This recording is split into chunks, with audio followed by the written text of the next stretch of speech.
परम सत्कार गुरु प्यारी सात संगत जी, राधा स्वामी जी। सात संगत जी, जैसा कि आप भी जानते ही हैं कि डेरे में अभी भंडारे चल रहे हैं जी। और आज बाबा जी ने संगत के साथ सवाल जवाब किए जी। शाम 4 बजे बाबा जी और हजूर जी स्टेज पर आ गए थे जी। और उसके बाद बाबा जी ने संगत के साथ सवाल जवाब शुरू किए जी। सात संगत जी, आज बाबा जी की आवाज़ से ऐसा लग रहा था कि बाबा जी की तबीयत शायद थोड़ी ख़राब है। आज सुबह सत्संग में भी हजूर जी अकेले ही पंडाल में आए थे जी। और जब शाम को बाबा जी ने संगत के साथ सवाल जवाब किए तो शुरू में बाबा जी की आवाज़ से महसूस हो रहा था कि बाबा जी की तबीयत थोड़ी ढीली है जी।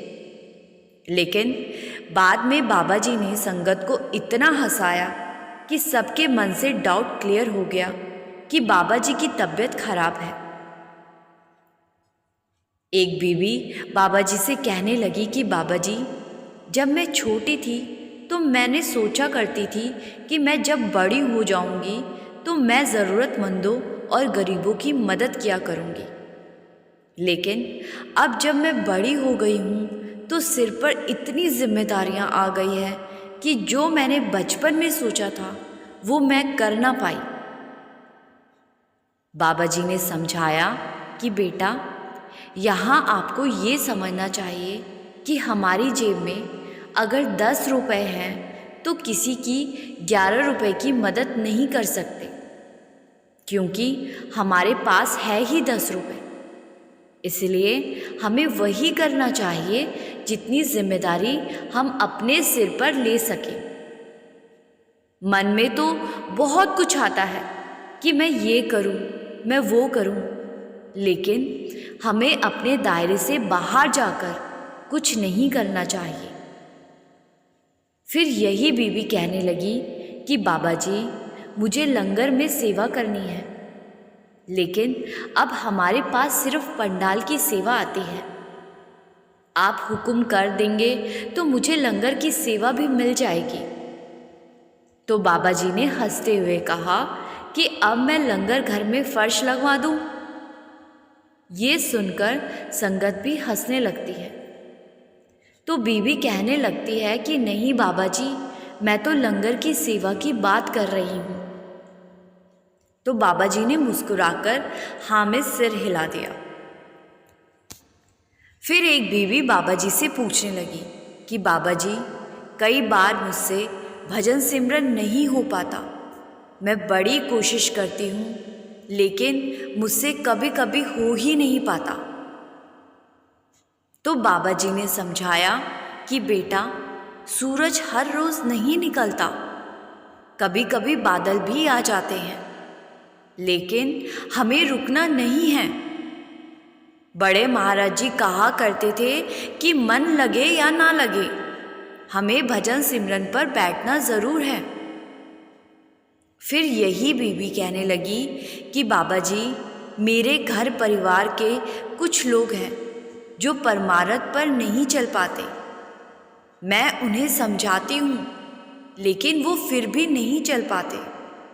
तो बाबा जी ने समझाया कि बेटा, हमें किसी पर उंगली नहीं उठानी।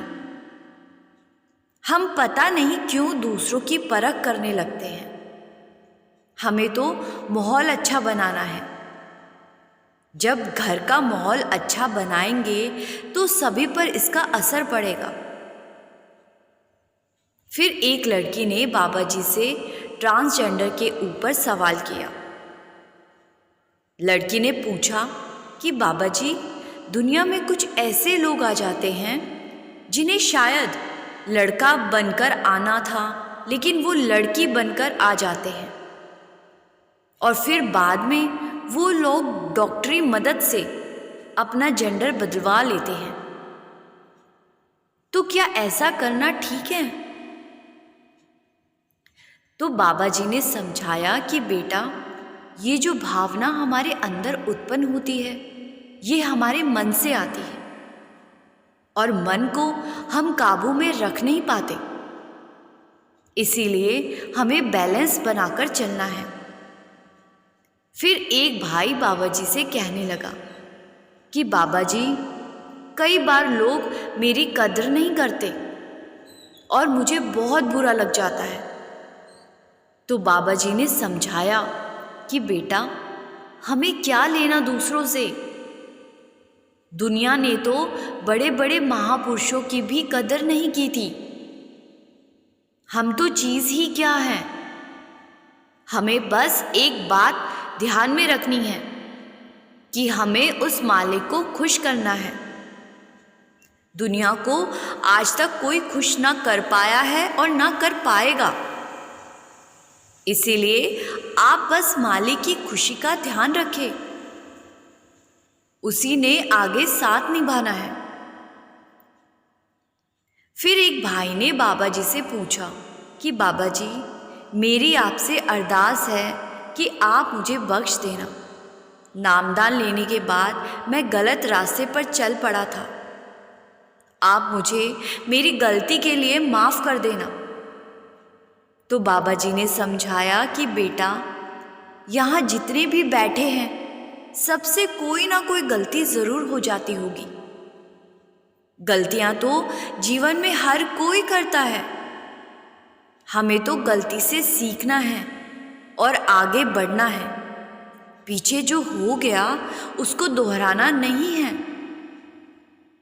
फिर एक बीवी ने बाबा जी से पूछा कि बाबा जी, बहुत सारी ऐसी संगत है जिन्होंने बचपन में तो बहुत सेवा की है, लेकिन बड़े हो जाने के बाद सेवा नहीं कर पाते। तो क्या उनकी बचपन में की गई सेवा पर मालिक की दया मिलेगी? बाबा जी ने समझाया कि बेटा, हमें किसी तरह की जल्दबाजी नहीं करनी। मालिक अपने आप हमसे सेवा करवाएगा, हमें मौका देगा। हमें अपनी जिम्मेदारियों का ध्यान भी रखना है। हमें कभी ये नहीं करना कि हम अपनी पारिवारिक जिम्मेदारियों को छोड़कर सेवा में लग जाएं। हमें तो सेवा भी करनी है और जिम्मेदारियां भी निभानी है। फिर एक भाई ने बाबा जी से बाइबल के बारे में पूछा कि बाबा जी, बाइबल में एक कहानी लिखी है कि एक बार ईसा मसीह कुछ आत्माओं को छुड़वाने के लिए गए थे। तो वो आत्मा ईसा मसीह से कहने लगी कि हमें छोड़ दो। तो क्या बाबा जी ऐसा सच में हुआ था? बाबा जी ने कहा कि बेटा, मैंने तो ऐसी कोई कहानी नहीं सुनी। मुझे तो बस इतना पता है कि कर्मों का भुगतान तो करना ही पड़ेगा। सब कुछ कर्मों का नतीजा होता है। अगर हम अपने शरीर को छोड़कर अपने असल घर चले जाएं तो इससे अच्छी और क्या बात होगी। फिर एक भाई बाबा जी से कहने लगा कि बाबा जी, मुझे आपसे एक वादा चाहिए। आप मुझे विश्वास दिलवाओ कि आप ही मुझे लेने आओगे। तो बाबा जी ने कहा कि बेटा, मैं किसी को भी झूठी तसल्ली नहीं दूंगा। हम सब लफ्ज़ों में तो जाहिर कर देते हैं, लेकिन करनी में जाहिर नहीं करते। मालिक तो सबको लेने आता है, लेकिन जो करनी में जाहिर करते हैं उन्हें मालिक की पहचान हो जाती है। इसीलिए आप भजन सिमरन करो और मालिक पर विश्वास रखो। फिर एक लड़का बाबा जी से कहने लगा कि बाबा जी, मेरी मम्मी कहती है कि हम जो भी काम कर रहे हैं हमें उसके बारे में किसी से नहीं बताना चाहिए। तो क्या हमें ऐसा ही करना चाहिए? तो बाबा जी ने कहा कि बेटा, अब तू बड़ा हो गया है, अब अपने डिसीजन तू खुद क्यों नहीं लेता? लड़के ने हाँ बोल दिया। फिर बाबा जी ने हंसते हुए कहा कि लड़के पहले अपनी मम्मी की बात मानते हैं और शादी के बाद अपनी पत्नी की बात मानने लगते हैं। ये सुनकर संगत जोर जोर से हंसने लगती है। फिर आगे बाबा जी ने कहा कि बेटा, अगर हम कोई अच्छा काम कर रहे हैं तो किसी से छुपाने की क्या ज़रूरत है। छुपाते तो वो है जो कोई गलत काम करते हैं। फिर एक बीवी कहने लगी कि बाबा जी, बहुत सारी संगत ऐसी है जो भजन सिमरन नहीं कर पाती, तो क्या मालिक उन्हें भी लेने आएगा। बाबा जी ने कहा कि बेटा, हम नहाना खाना पीना कुछ नहीं भूलते, हर रोज़ करते हैं, लेकिन जब बारी मालिक के लिए समय देने की आती है तो हम भूल जाते हैं और बैठते ही नहीं। हमें जो सेवा दी गई है हमें बस उस पर ध्यान देना है। हमें परख नहीं करनी कि भजन सिमरन के बाद हमें क्या मिलेगा या क्या नहीं। फिर एक लड़की ने पंडाल में संगत को बहुत हंसाया। लड़की बातों से थोड़ी अनमैच्योर लग रही थी। लड़की बाबा जी से कहने लगी कि बाबा जी, मुझे आपसे बहुत सारी बातें करनी है। तो बाबा जी कहने लगे कि बेटा, लड़कियों की बातें कभी ख़त्म होती ही कहाँ हैं। तो लड़की कहने लगी कि बाबा जी, जहाँ प्यार होता है तो क्या वहाँ हमें बताना चाहिए। तो बाबा जी लड़की की बात समझ गए और बाबा जी के कहने लगे कि बेटा, हमने विदेशी कल्चर अपना लिया है। आई लव यू बोलकर हम कोर्ट में पहुंच जाते हैं। इस बात पर बाबा जी के साथ संगत भी बहुत ज़ोर ज़ोर से हंसी थी। आगे बाबा जी ने कहा कि बेटा, जहाँ प्रेम होता है वहाँ बोलने की ज़रूरत नहीं होती। फिर यही लड़की कहने लगी कि बाबा जी, एक लड़की का क्या वजूद होता है। तो बाबा जी ने हंसते हुए कहा कि बेटा, आजकल तो हर आदमी पर औरतें ही भारी पड़ रही है।